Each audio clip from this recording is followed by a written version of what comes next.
Les candidats à la présidentielle en Côte d'Ivoire à la conquête des jeunes électeurs, le constat de notre correspondant à Abidjan.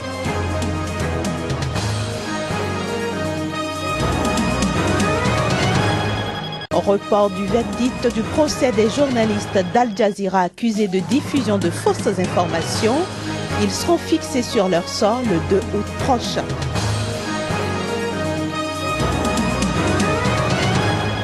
Enfin, inauguration au Bénin des bâtiments devant abriter les tribunaux pour enfants. C'est le fruit d'un partenariat entre l'UNICEF et le gouvernement béninois.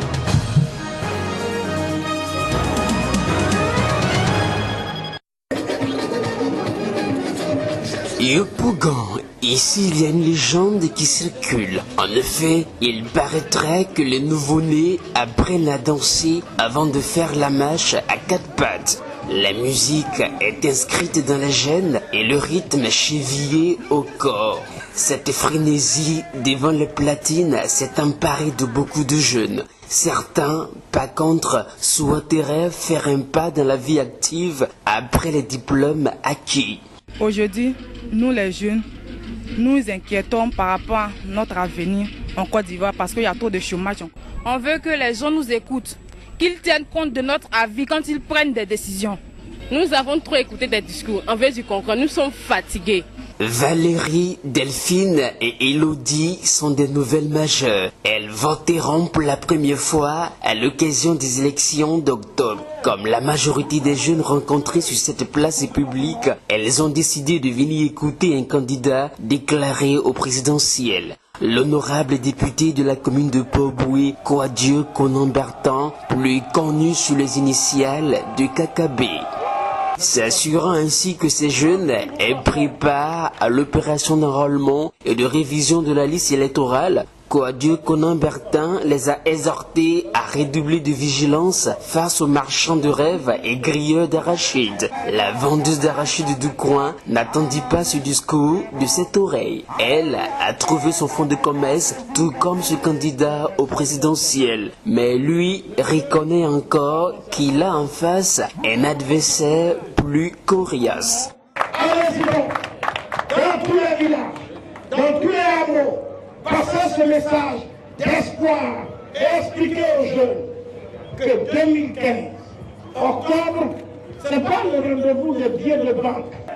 Sous d'autres cieux, on dit qu'il est le nez de la guerre, alors que l'on s'attend à avoir des élections crédibles et pacifiques en octobre prochain en Côte d'Ivoire. Mais pour ces jeunes, comment résister au pouvoir de l'argent pendant la campagne électorale ?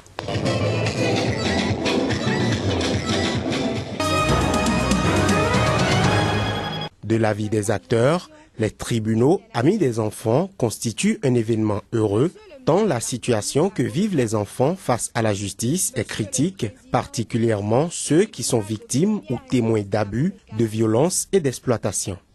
En effet, de multiples formes d'abus sont quotidiennement perpétrées, et cela en toute impunité. La traite des enfants, le travail des enfants, les mariages forcés, les violences sexuelles, les enlèvements, les séquestrations, les mutilations génitales féminines et même l'infanticide. Ceci est vraiment insupportable. Quelques actions phares ont néanmoins été menées en matière de justice juvénile au Bénin.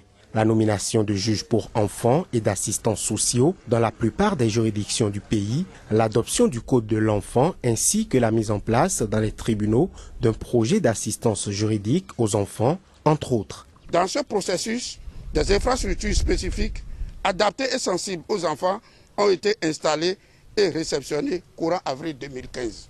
Ce jour consacre la mise en service de ces joyaux, toutes choses qui renforcent davantage la prise en charge des enfants face à la justice.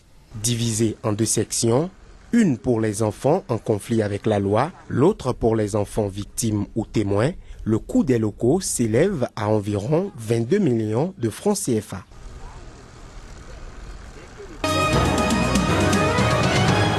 Alors que Boko Haram a étendu ses tentacules dans les pays voisins au Nigeria, de plus en plus de femmes et de jeunes filles portent le voile intégral à Difa au Niger. L'annonce des autorités de Difa, une région frappée par une série de raids meurtriers de Boko Haram ces derniers mois, fait suite à une vague d'attentats suicides perpétrés récemment au Tchad et au Cameroun. Les islamistes ont attaqué le 12 juillet la prison de Difa, tuant un gardien. Le 18 juillet, des éléments de Boko Haram ont mitraillé les habitants d'un village qui priait, tuant 16 personnes. L'annonce de l'interdiction du voile intégral a été bien accueillie par les habitants du sud-est du Niger. Si vraiment ça doit contribuer à la sécurité, je ne suis pas contre qu'on interdise.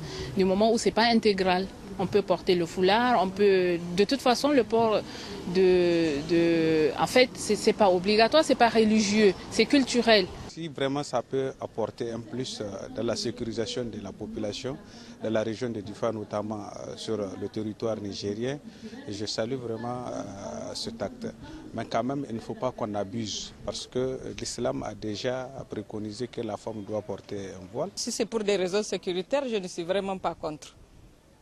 Il faut protéger la population et pour cela, il faut utiliser tous les moyens possibles.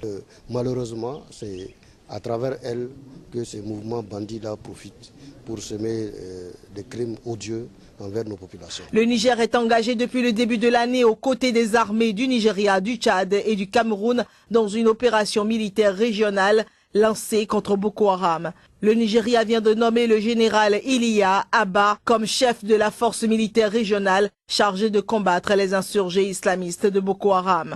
Le général Abba était précédemment chargé des opérations dans le delta du Niger, une région pétrolifère stratégique dans le sud du Nigeria. La force d'intervention conjointe multinationale doit compter 8700 hommes au total et dispose de son siège à N'Djamena au Tchad.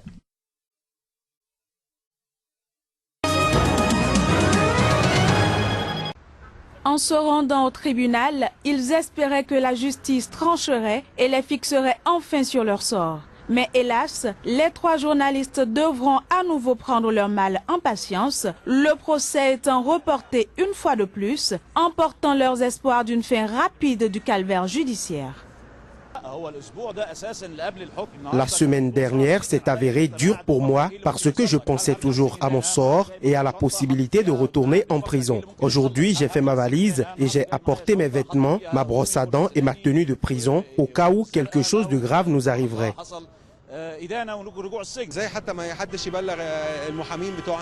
Ils ne nous ont rien dit. Ils n'ont rien dit à nos avocats. C'est embêtant de reporter le procès sans nous le dire.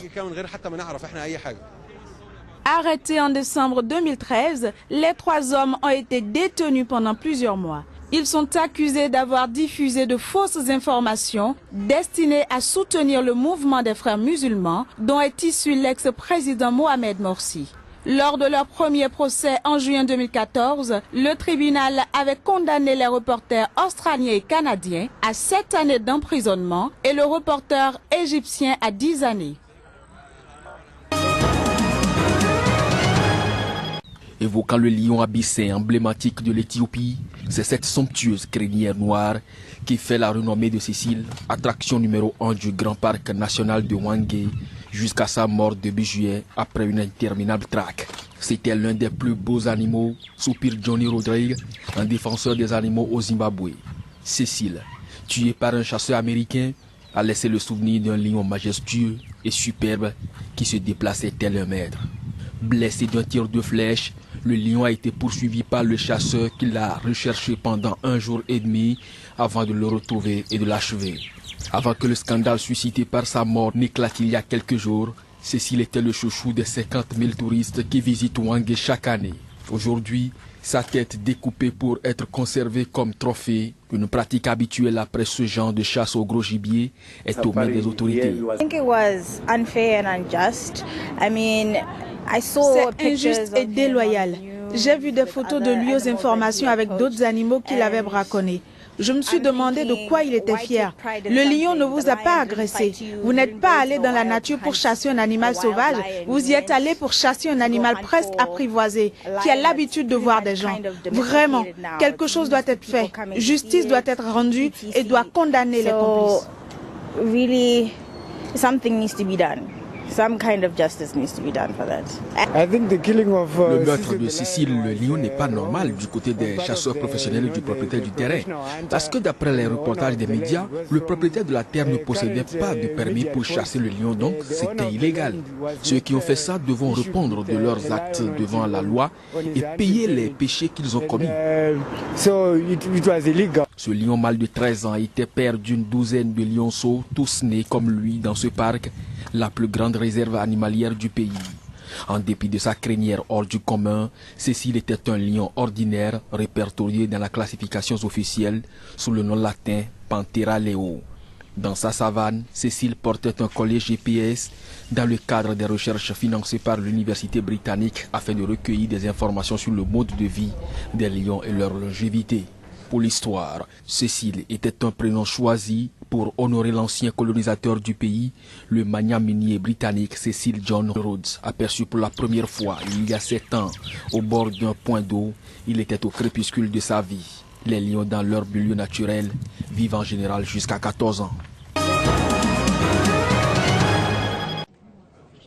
Une interpellation assez pourrie, c'est en ces termes que le procureur en charge de l'affaire a qualifié le contrôle auquel a été sujette la victime. C'est un contrôle de routine qui aurait mal tourné. Le policier inculpé affirme avoir tiré sur la victime pour l'empêcher de prendre la fuite. Des propos très vite remis en doute par une vidéo montrant clairement que la victime ne représentait pas une menace pour l'agent de sécurité. La vidéo de surveillance a maintenant été publiée. Quand vous la passez en revue, il est clair que quelque chose de tragique est arrivé à cette intersection et le résultat a été la perte d'une vie humaine. Le drame est survenu le 19 juillet dernier. Les bavures policières au cours desquelles des Noirs se font abattre par des policiers blancs sont récurrentes aux États-Unis. Elles ravivent depuis plusieurs mois les tensions raciales dans le pays, relançant le débat sur la violence policière, notamment en raison de la remise en liberté de la plupart des policiers ayant dégainé un peu trop vite.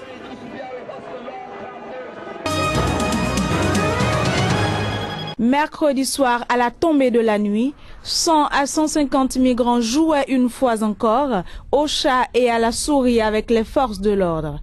Ils ont bloqué pendant environ 1 heure l'une des sorties des véhicules de tourisme du site Eurotunnel qui ont dû passer par un autre chemin.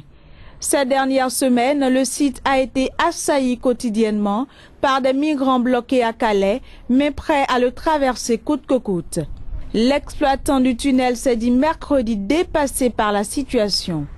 Selon le ministère français de l'Intérieur, un nouveau pic de 2300 tentatives d'intrusion a été atteint dans la nuit de mardi à mercredi et 1500 à 2000 tentatives sont recensées chaque nuit depuis 2 mois. De sources policières, l'homme tué était d'origine soudanaise, âgé de 25 à 30 ans. Il aurait été percuté par un camion qui descendait d'une navette pendant qu'il essayait de grimper dans le train. Son décès porte à 9 le nombre de morts aux abords du tunnel depuis début juin. À Paris, le ministre français Bernard Cazeneuve a annoncé l'envoi en renfort de 120 policiers supplémentaires en plus des 300 déjà mobilisés pour sécuriser la frontière à Calais et le site d'Eurotunnel. L'Organisation internationale pour les migrations a annoncé un nombre record de 150 000 migrants arrivés en Europe par la mer depuis le début de l'année.